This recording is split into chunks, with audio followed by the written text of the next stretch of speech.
여러분 안녕하십니까? 김왕식입니다. 교육대학교 면접 기출문제를 여러분들과 함께 생각해 보도록 하겠습니다. 교육대학에서 합창대회에 관한 제시문이 출제되었습니다. 학급별 대항입니다.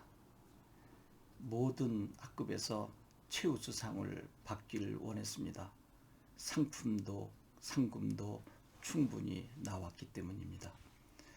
그 상품이나 상금보다도 아마 명예를 존중했던 학생들에게는 꼭 우승을 하고 싶었을 것입니다.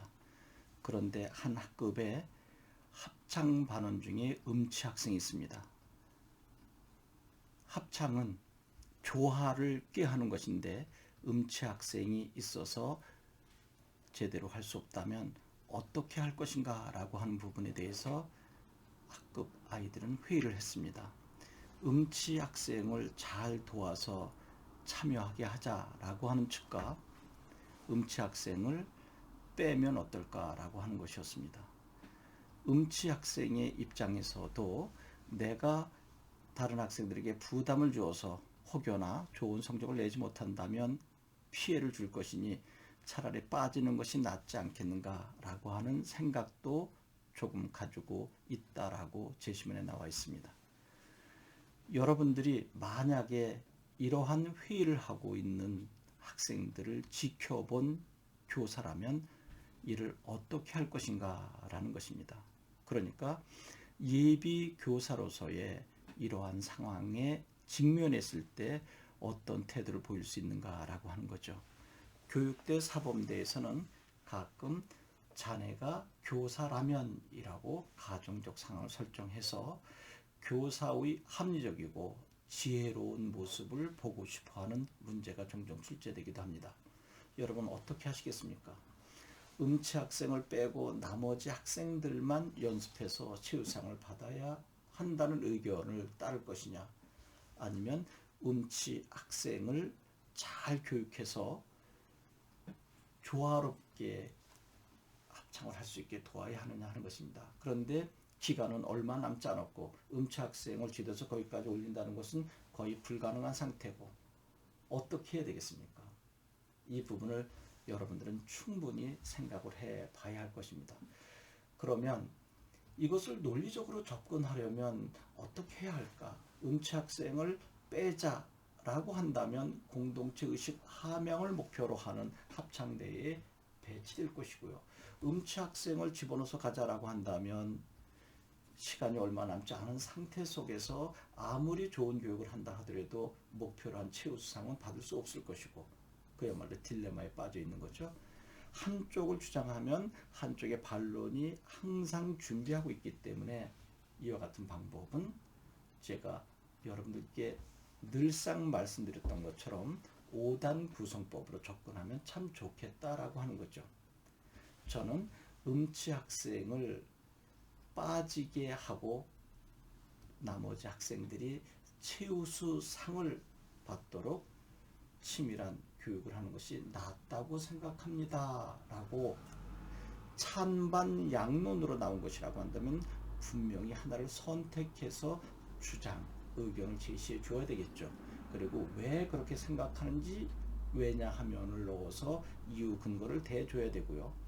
그 다음에 물론이라고 하는 것이 제가 늘 100만 불짜리 부사라고 한 것은 그러면 음치 학생을 빼고 나머지 학생만 가게 된다면 공동체 의식 함양을 목표로 하는 합창대회에 문제가 발생되는 것 아닌가라고 하는 것, 또 한 아이를 소외시켰을 때 문제되는 또 전체의 조화를 이루는데 치명적인 상처를 입게 되는 부분은 어떻게 할 것인가 하는 부분을 모두 물론에서 제시해주고 그 다음에 그러나에서 그러한 음치 학생을 뺐을 때 또 공동체 의식 함양에 문제가 생겼을 때의 부정적인 요소들을 해결하는 장이 네 번째 그러나부터의 문장인 것이죠. 그렇게 충분히 논거를 다시 대서 음치 학생을 빼지 않으면 안 되는 것을 설명해 주고 쭉 해결한 다음에 맨 마지막에 그러므로 따라서로 음착성을 제외하고 합창대의 우수상을 받아갈 수 있도록 최선을 다해 노력을 해야 된다라고 하는 것을 가야 되겠죠.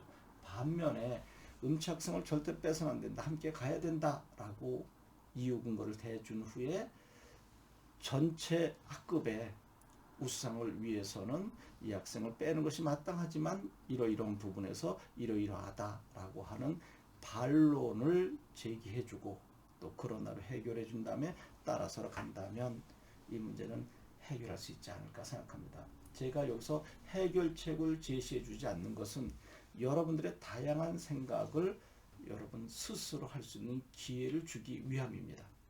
만약에 여러분께서 나름대로 저는 음치학생을 뺀 것을 주장했습니다. 아니면 참여시킨 것을 주장했는데 들어봐 주시겠습니까?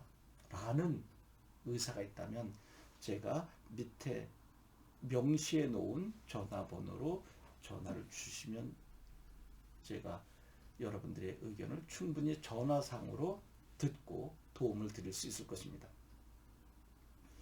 문제가 그렇게 복잡하지 않습니다. 충분히 우리 주변에서 벌어질 수 있고 그리고 유추해 생각해 볼 수 있는 정도가 나오기 때문에 이러한 연습을 충분히 한다면 어떤 문제가 나와도 해결할 수 있지 않을까 하는 생각이 듭니다. 그리고 여러분 이제 4차 산업혁명에서 AI 등장하는 것 4, 5년 전부터 계속 출제되고 있고 올해 코로나에 관계된 문제들 출제될 것이고요.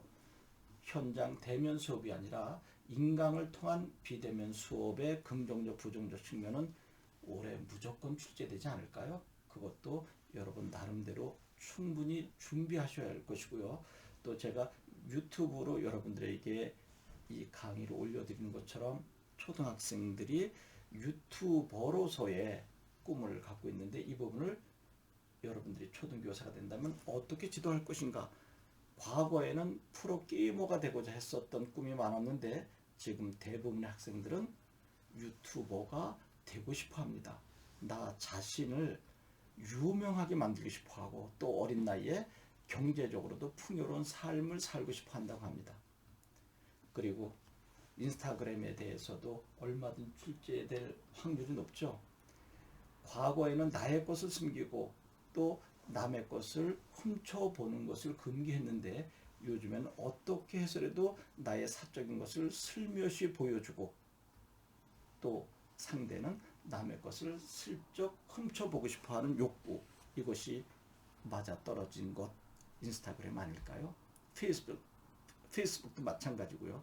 이제 이러한 SNS 상에서의 대화, 이것이 학습에 미치는 영향, 이런 것들도 꼭 챙겨야 되지 않을까 생각합니다.